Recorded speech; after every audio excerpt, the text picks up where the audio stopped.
Quiero saludar a esta hora a Guillermo Arcay, allí lo veo en pantalla, es investigador en ecoanalítica, profesor de macroeconomía en la Universidad Católica Andrés Bello. Bienvenido, una buena tarde, gracias por atender esta invitación.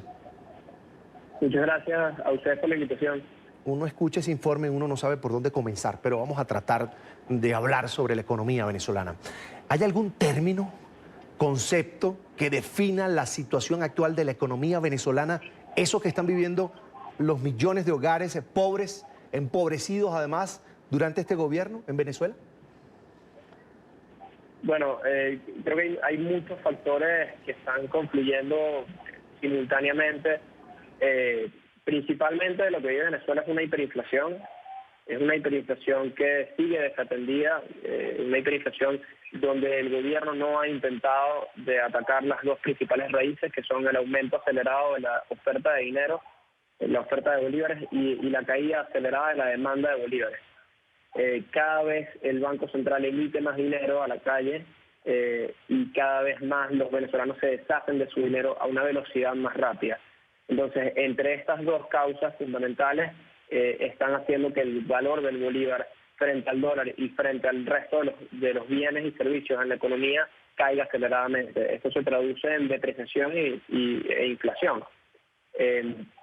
Y bueno, después de ya 18 meses en hiperinflación, los venezolanos han ido buscando alternativas al bolívar y vemos cómo en las fronteras, por ejemplo con Colombia, los venezolanos utilizan pesos, en la frontera con Brasil se utilizan reales, en las capitales principales del país y en las zonas turísticas se utilizan dólares. Cada vez más se ha estado monetizando la economía también en euros, sobre todo en Caracas. Y en las zonas del interior donde se trabaja mucho con la minería, se está utilizando el oro. Entonces vemos cómo esta dolarización espontánea que ha surgido en Venezuela ha causado que los venezolanos tengan que utilizar otros medios de pago si quieren realizar alguna transacción comercial. El gobierno siempre ha negado o se ha negado a la idea de dolarizar Venezuela. ¿Será que se está haciendo el Willy, como dicen en Venezuela, el loco, dejando que los venezolanos entren a ese mercado del dólar? Y mucha gente se pregunta, bueno, pero ¿cómo acceden al dólar que cuesta, el salario mínimo cuesta 3 y un poquito más de dólares? Es decir, ¿cómo hay acceso al dólar si el dólar incluso está controlado por el gobierno? Sí, bueno, creo que esa propia cifra ya está desfasada porque esa cifra es de hoy en la mañana.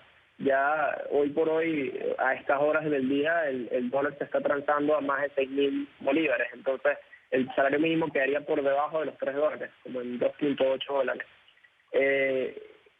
Pero respondiendo a la pregunta que me mencionabas, no necesariamente es una política de gobierno, la dolarización, sino que es una respuesta espontánea desde abajo hacia arriba, en donde los propios venezolanos son quienes han intentado buscar una salida y tratar de utilizar algún medio de pago alternativo que no sea el bolívar, porque el bolívar pierde valor minuto a minuto. Esto no es algo nuevo en la historia. Venezuela no es pionera en este fenómeno, ya se ha visto en casos similares, por ejemplo en Zimbabue, en Corea del Norte, en Somalia, donde a raíz de una hiperinflación o de una inflación alta y a raíz de altas devaluaciones reiteradas, entonces los ciudadanos han ido buscando nuevas alternativas. En el caso de Corea del Norte se yuanizó la economía y también se utiliza todavía mucho el dólar.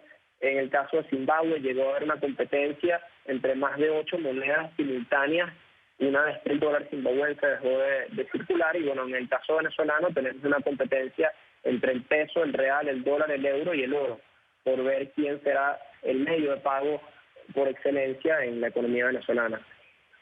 86 salarios mínimos, me imagino que como el dólar sigue subiendo en Venezuela, esto aumentó también.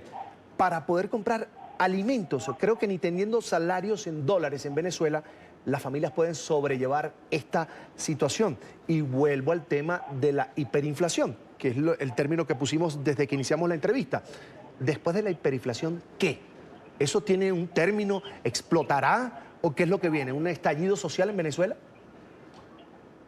Bueno, existe evidencia empírica, evidencia histórica de que las hiperinflaciones en algunos casos traen cambios de política económica.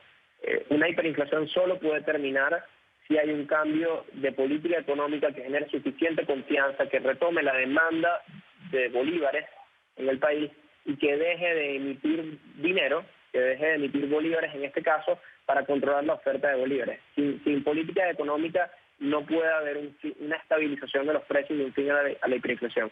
Si eso no sucede, entonces la alternativa es la desaparición del bolívar y la entrada en juego de otros medios de pago alternativos, como ha estado sucediendo.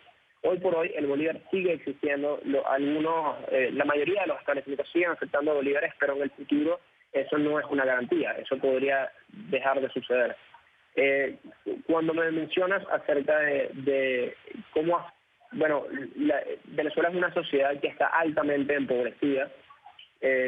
Según cifras de la encuesta nacional de hogares de 2017, ya la pobreza estaba cerca del 87%, en 2018 aumentó aún más, y el cálculo de pobreza por la vía de ingreso dejó de ser informativo, porque ya en 2018 más del 98% de las familias entraban dentro de la zona de la pobreza bajo esta definición. Entonces ya se empiezan a tener que utilizar otros cálculos si se quiere discriminar entre los menos favorecidos y los más favorecidos, porque Venezuela es un país donde la mayoría de las personas, o casi la totalidad de las personas hoy por hoy, son pobres. Entonces, bueno, el consumo ha caído drásticamente, las ventas de los establecimientos han caído drásticamente, y vemos cómo a raíz de que la restricción presupuestaria de los hogares es cada vez más achicada, los venezolanos nada más tienen suficiente dinero para destinar a compra de alimentos y cada vez más a compra de transporte, a pago de transporte. Entonces los precios de tanto los alimentos como el transporte están aumentando a un ritmo mucho más exponencial que el resto de los precios en la economía, y los establecimientos que no se dedican a vender alimentos y los servicios que no se dedican a proveer transporte están cerrando cada vez a un ritmo más acelerado. Esta es una economía que poco a poco se apaga y que cada vez está más intervenida por un Estado profundamente socialista. Y bueno, sin un cambio político es inevitable que el colapso sea total. Complicado realmente el panorama económico para Venezuela. Es Guillermo Arcay, investigador de Ecoanalítica, además profesor de macroeconomía en la Universidad Católica Andrés Bello. Un gusto, una muy buena tarde. Gracias por atendernos. Sí. Un placer.